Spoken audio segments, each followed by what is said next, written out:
guys, welcome back to another episode of Traveling Bee. I'm your host Caleb, as always. I've taken a bit of a hiatus, haven't done a video since about August, and I do want to apologize, so Happy New Year to you guys. And this is probably going to be a new one, like I said, that I haven't really done the series so far. Normally it's traveling videos, but I thought I'd give you guys a little bit of a take on something different this time. It's been a hot minute since I've done anything really beneficial, I guess, to you guys. I know that the video that I did that was for US Navy rates, which job is right for you, and which you can find in the jumble of videos that I have. It's a great one, go watch it if you haven't.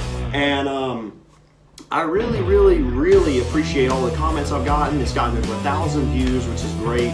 We're almost to 70 subscribers, which is cool.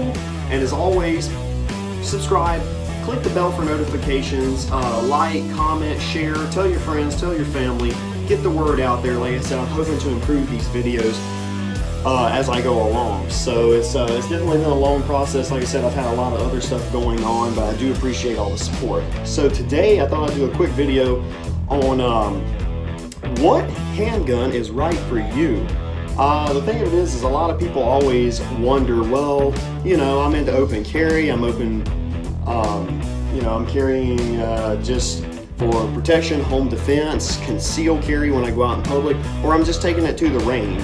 A lot of people have collector pieces, such as myself, and there's nothing wrong with that, but you got to remember that a lot of these collector pieces, especially like, you know, kind of like original 1911s, old Lugers, and just old CZ75s, and you know, you name it. All these old school handguns that everybody wants that are real big on the market now, a lot of people don't realize that even if they're later war models, you know, like high up in the serial numbers and like that, I don't think people realize that they're still worth a lot of money. I mean, you may have gone to the pawn shop and gotten it for 800 bucks or whatever. That's fine. There's nothing wrong with that. By all means, you may have gotten a deal, you may have gotten screwed, who knows.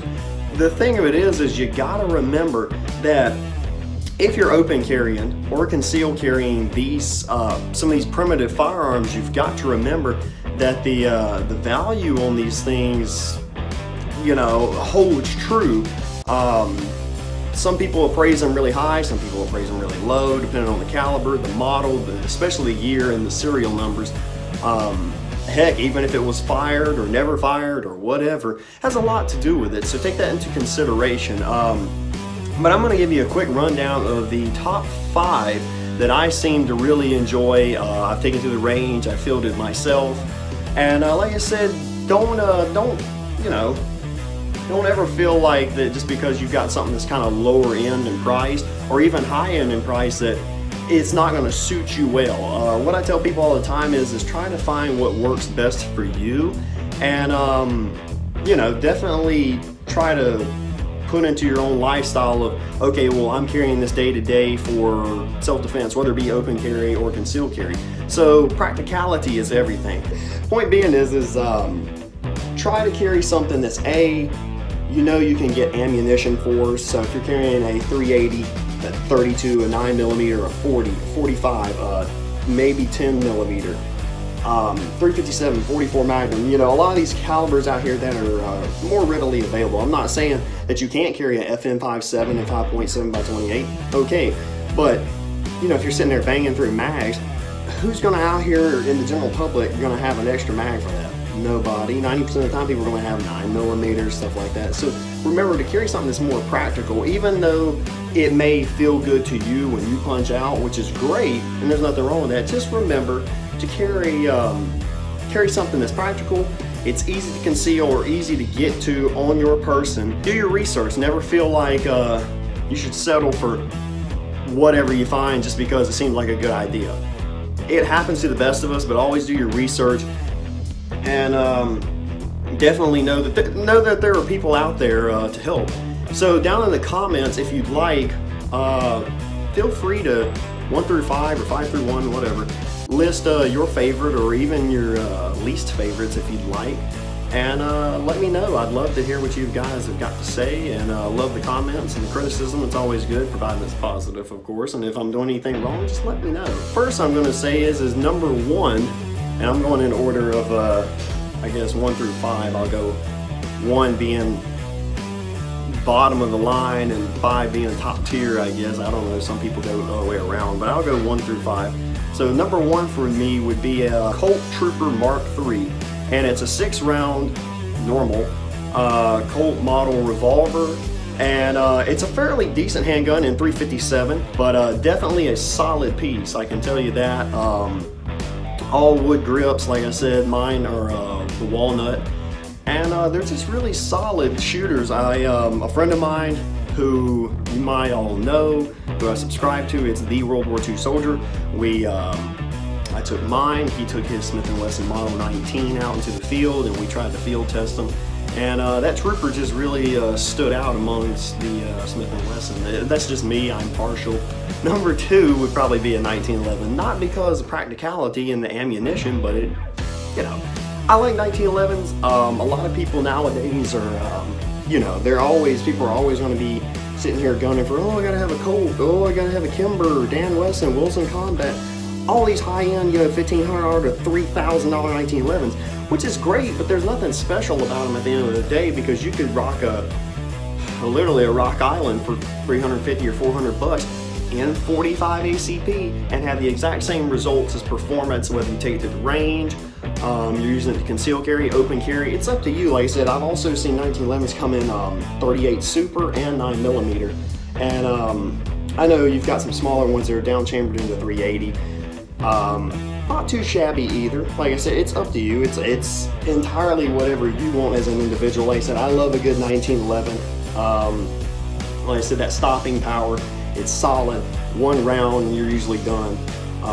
Trying to, you know, hit your target wherever you're at. Number 3, yes we are at 3, would be a what I carry now, which is the FNS 9mm. So it's a polymer base black with a stainless slide, and it is 17 round double stack of 9mm. You know, preferred whatever ammunition you want to carry. I carry 17 rounds of Hornady critical defense.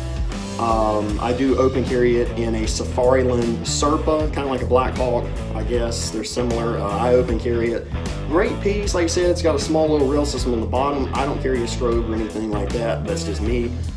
Solid shooter, very solid, stays on target most of the times. It's got 2 little illuminating sights on the rear and a forward sight post that is also illuminated. Great, you know, night sight, great little piece.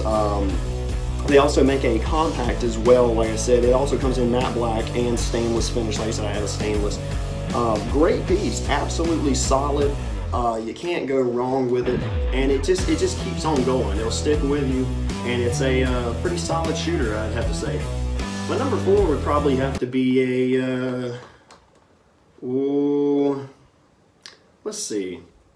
I'm going to go with the old classic Walther PPK. Now, Walther PPK is pretty well known, as everyone knows, James Bond handgun, if you will, until Pierce Brosnan changed it out for the Walther P99, which is also a fantastic piece, by the way. The PPK comes in 2 or 3 calibers, actually, 22, 32 ACP, and 380, actually. The pistol is just absolutely immaculate when it comes to concealed carry. You know, you can be like Bond and carry it up here, or you carry it on your waist, or whatever works best for you. Great little concealed gun, perfect compact size. Like I said, it's you know, everyone user friendly, if you will. It's just a solid shooter. It's super lightweight. You can get it of course blue or stainless. I had seen a nickel plated one out there. It's kind of weird. I don't need nothing that fancy. But all in all, a solid little piece. Like I said, they've been around since, Lord, Second World War, if not before. They were, you know, they're just solid.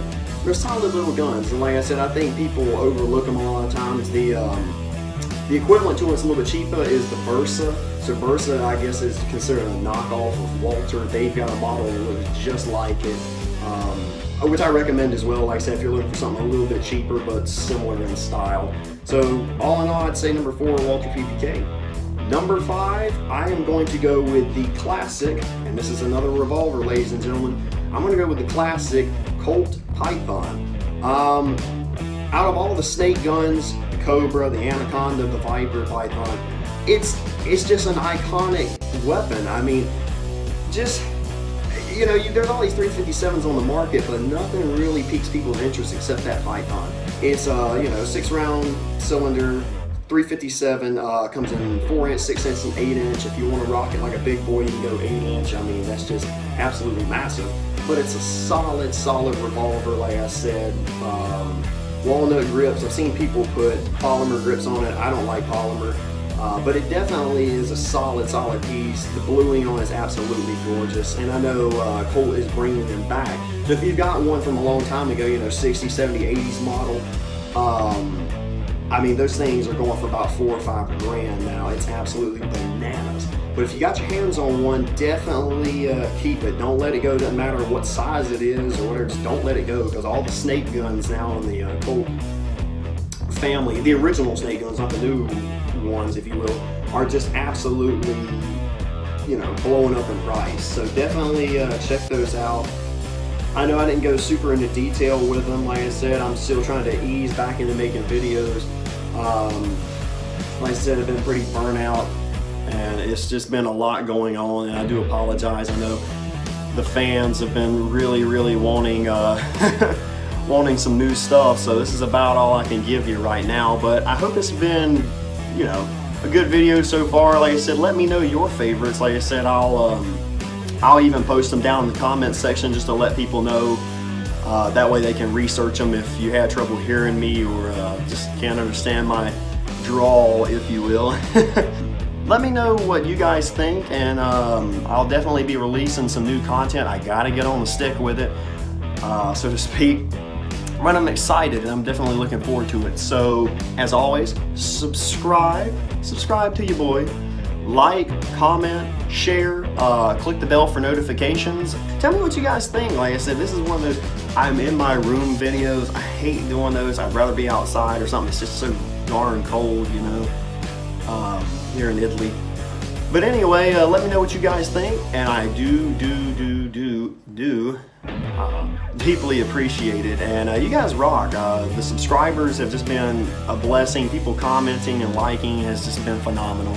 So let me know what you think, as always, and leave a comment down below. I will also post a link for the World War II soldier. That is my buddy that used to edit my videos. He still kind of does. I'm going to try to start doing it on my own now. The poor guy's getting married, so I know he's under a lot of stress right now. So I'm going to try to do my own stuff. It may be good, it may not, but you know, I'm just going to roll with it. But anyway, as always, this is the Traveling Bee signing off, and you guys rock.